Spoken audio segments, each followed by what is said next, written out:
آیت نمبر 57۔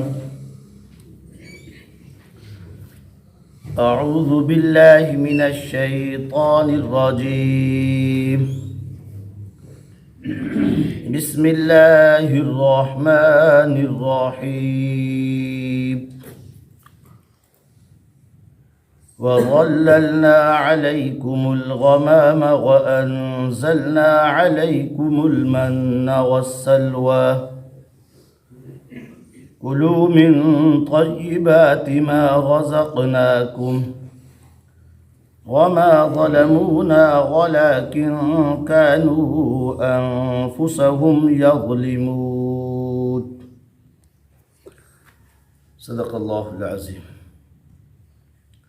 لفظی ترجمہ، وَظَلَّلْنَا، اور ہم نے سایہ کیا، علیکم، تم پر، الغمام، بادلوں کا، وَأَنزَلْنَا، اور ہم نے اتارا، علیکم، تم پر، المن والسلوى، من اور سلوى، کلو، تم کھاؤ، من طیبات ما، ان پاکیزہ چیزوں سے جو رزقناکم، ہم نے تمہیں عطا کی، وما ظلمونا، اور انہوں نے ہم پر ظلم نہیں کیا، ولیکن کانوا انفسہم یظلمون، لیکن وہ اپنے جانوں پر ظلم کرتے ہیں،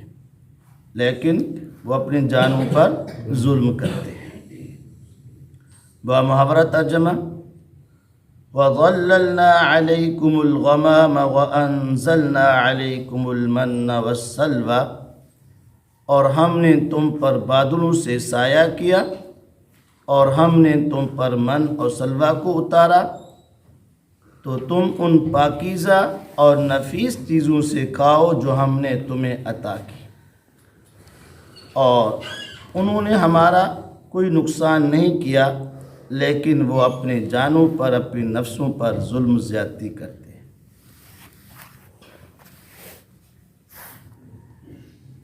اس آیت کے اندر بھی بنی اسرائیل کے متعلق دو واقعات بیان فرمائے ہیں۔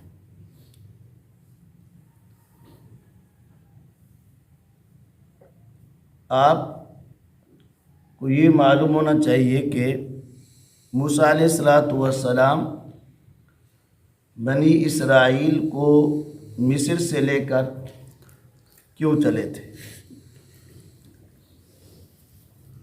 جیسا کہ میں نے پہلے بیان کیا تھا کہ بنی اسرائیل کا اصل وطن تو ملک شام تھا،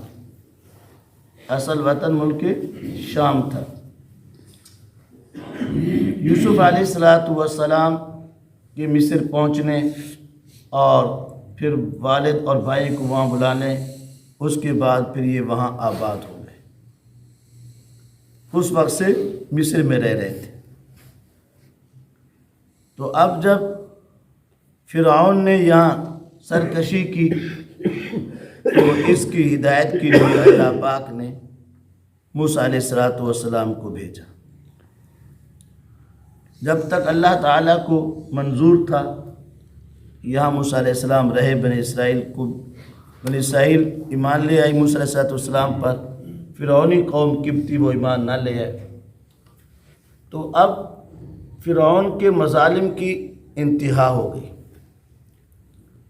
جیسا کہ مکہ کے اندر مکہ والوں کی رسول پاک صلی اللہ علیہ وسلم پر، صحابہ پر کیا ہوگی؟ مظالم کی انتہا ہو گئی، تو اب اللہ نے ہجرت کرنے کا حکم دیا کہ آپ مدینہ ہجرت کر کے چلے جائیں۔ ایسے ہی فرعون اور فرعونیوں کی لشکر کی مسلمانوں پر، بنی اسرائیلوں پر ظلم و ستم کی انتہا ہو گئی، تو اللہ تعالیٰ کو منظور ہوا کہ فرعونوں کو اور اس کے لشکر کو غرق کرنا اور بنی اسرائیل کو بچانا۔ تو اللہ پاک نے موسیٰ علیہ السلام سے فرمایا کہ اب آپ بنی اسرائیل کو لے کر یہاں سے ہجرت کر کے آپ اپنے اصلی وطن ملک شام چلے جائیں۔ جب بنی اسرائیل مصر کے اندر آباد ہوئی تو پھر پیچھے قوم عمالقہ جو تھی وہ یعنی کا ملک شام پر قابض ہو گئی، اور اس کا یعنی کا اقتدار اور سلطنت تھی وہ وہاں ملک شام کے اندر۔ اللہ نے فرمایا کہ اب آپ بنی اسرائیل کو لے کر چلیں، اور وہاں قوم عمالقہ جو ہے وہ آپ کے وطن پر قابض ہے، تو اب آپ جا کر ان سے کیا کریں؟ جہاد کریں۔ ان سے جا کر کیا کریں؟ جہاد کریں، اور ان سے اپنا ملک آزاد کرائیں، اور وہاں کیا ہوں؟ آباد ہوں۔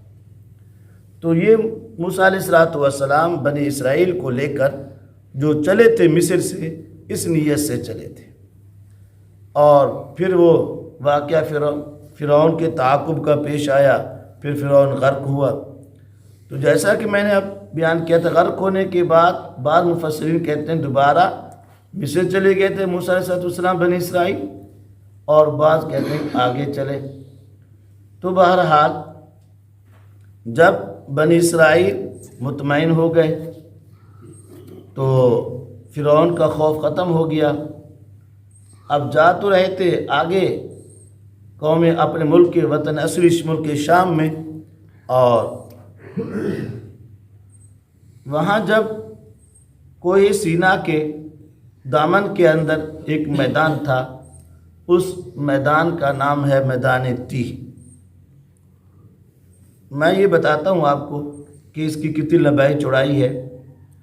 تو بہرحال اس میدان سے یعنی کیا مشرقی جانب جب چلتے ہیں تو وہاں سے ملک یعنی کیا شام کی حدود شروع ہو جاتی ہے قوم عمالقہ کی۔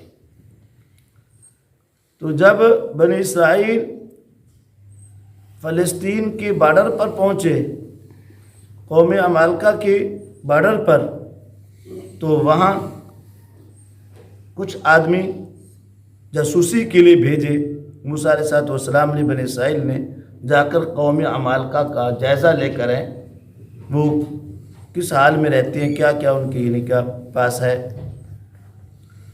چنانچہ انہوں نے جا کر جائزہ لیا تو واپس آ کر رپورٹ دی کہ اس وقت تو قوم عمالقہ جو ہے وہ سب سے یعنی کیا بڑی طاقتور قوم ہے۔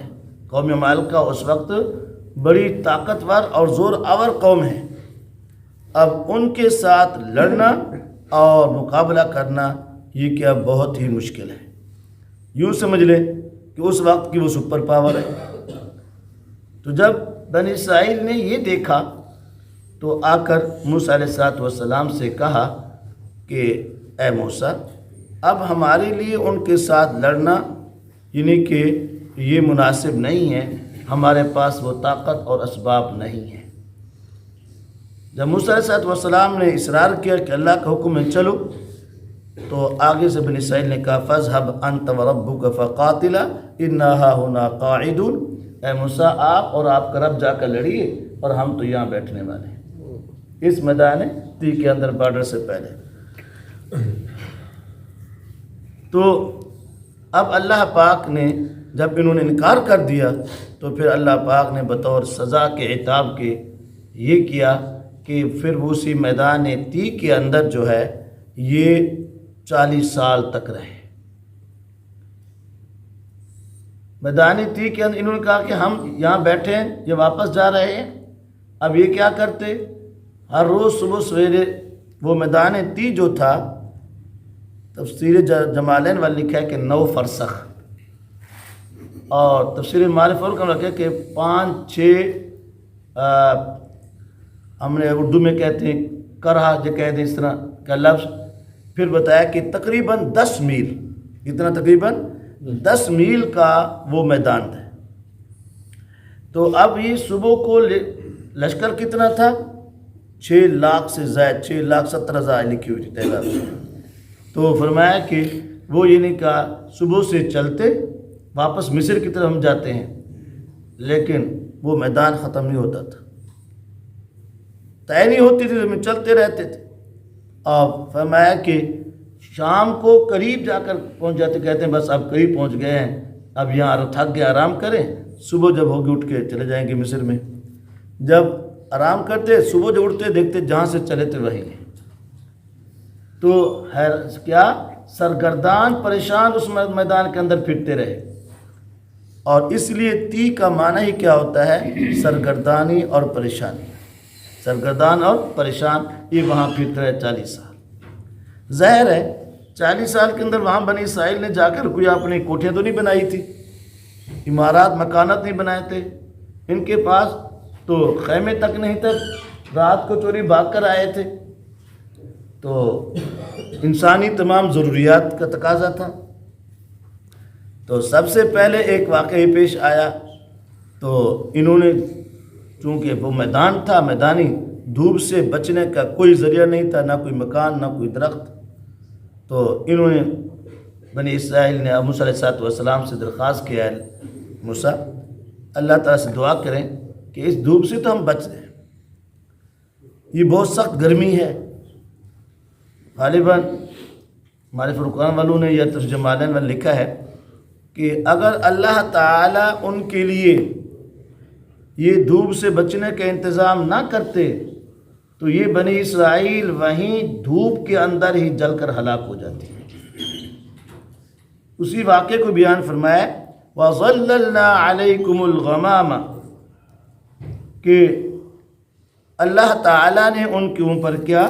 بادلوں کے ذریعے کا سایہ کر دیا۔ وہ بادل کیسے سے؟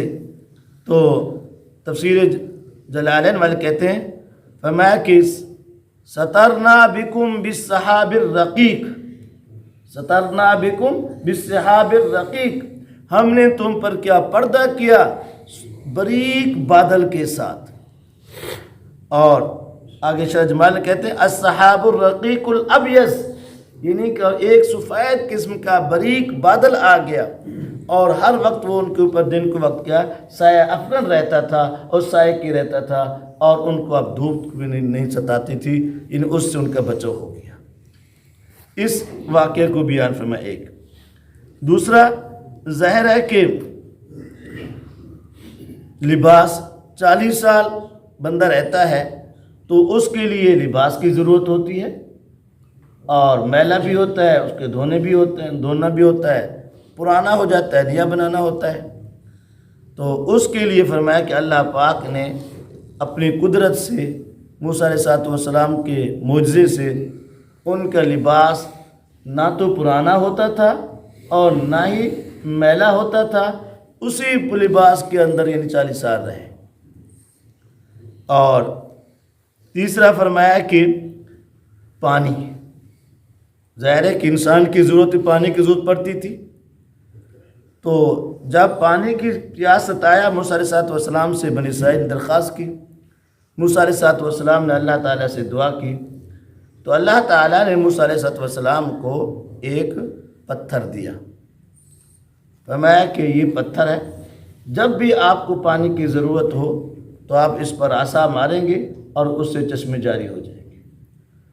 ہم پہلے یہ سمجھتے تھے کہ بہت بڑا پتھر کی ایک جگہ پہ ہوگا، تفسیر انوار القرآن والوں نے لکھا ہے نہیں، وہ چھوٹا سا ایک پتھر تھا کہ اس کو رکھ کر مارتے اور چشمے جاری ہو جاتے، اور تمام بنی اسرائیل 6 لاکھ آدمی اپنی ضروریات کے لیے 24 گھنٹے کے لیے پانی بھر لیتا، اور اس کے بعد پانی ختم ہو جاتا۔ موسیٰ علیہ السلام وہ پتھر اٹھا کے پھر جیب میں ڈال دیتے تھے، اٹھا کے پھر جیب میں ڈال دیتے تھے، اتنا چھوٹا سا پتھر تھا۔ یہ کہ آپ بطور معجزے کہ اللہ تعالیٰ یہ ظہور فرما دیتے۔ یار پتھر تو زمین کی جنس سے ہے نا، تو زمین پہ رکھ کے مارا، زمین سے پانی جاری ہو، کون سے بعید ہے؟ اس سے بڑھ کر تو ہمارے رسول پاک صلی اللہ علیہ وسلم کی معجزہ ہے کہ پانی ختم ہو گیا، لوٹے کے اندر ہاتھ رکھا، انگلیوں سے فوارے پھوٹ پڑے، انگلیوں سے پانی جاری ہو گیا۔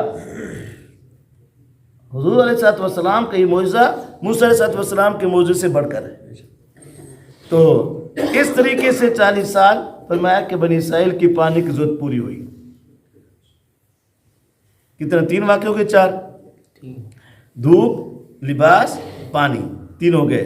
چوتھا واقعہ پھر اسی کی آیت کے اندر بیان فرمایا، وہ کیا؟ کھانے کا، جو بڑی ضرورت کھانا، اب کھانے کی بھی ضرورت تھی، تو اس کے لیے اللہ تعالیٰ نے فرمایا کہ وَأَنزَلْنَا عَلَيْكُمُ الْمَنَّ وَالسَّلْوَىٰ، اور ہم نے تم پر کیا من اور سلوہ کو کیا نازل کیا، من اور سلوہ کو نازل کیا۔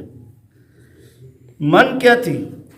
فرمایا کہ حدیث پاک کے اندر آتا ہے من جو ہے یہ اللہ تعالیٰ کی طرف سے عطیہ تھا، اور چنانچہ یہ کہا گیا ہے، حدیث پاک کے اندر آتا ہے کہ یہ زمین سے جو کھمبی ہوتی ہے، کھمبی سفید سی نکلتی ہے، نرم سی ہوتی ہے، فرمایا کہ یہ من کی قسم سے ہے، اور اس کا پانی جو ہے آنکھوں کے لیے کہ شفا ہے۔ حضرت ابو ہریرہ رضی اللہ تعالیٰ فرماتے ہیں کہ میں نے 7 کھمبیاں لی اور اس کا پانی نچوڑ کے شیشی میں رکھ دیا، اور جس کی آنکھ میں تکلیف ہوتی اس میں قطرے ڈالتے وہ ٹھیک ہو جاتی تھی۔ حدیث پاک کے اندر آتا ہے۔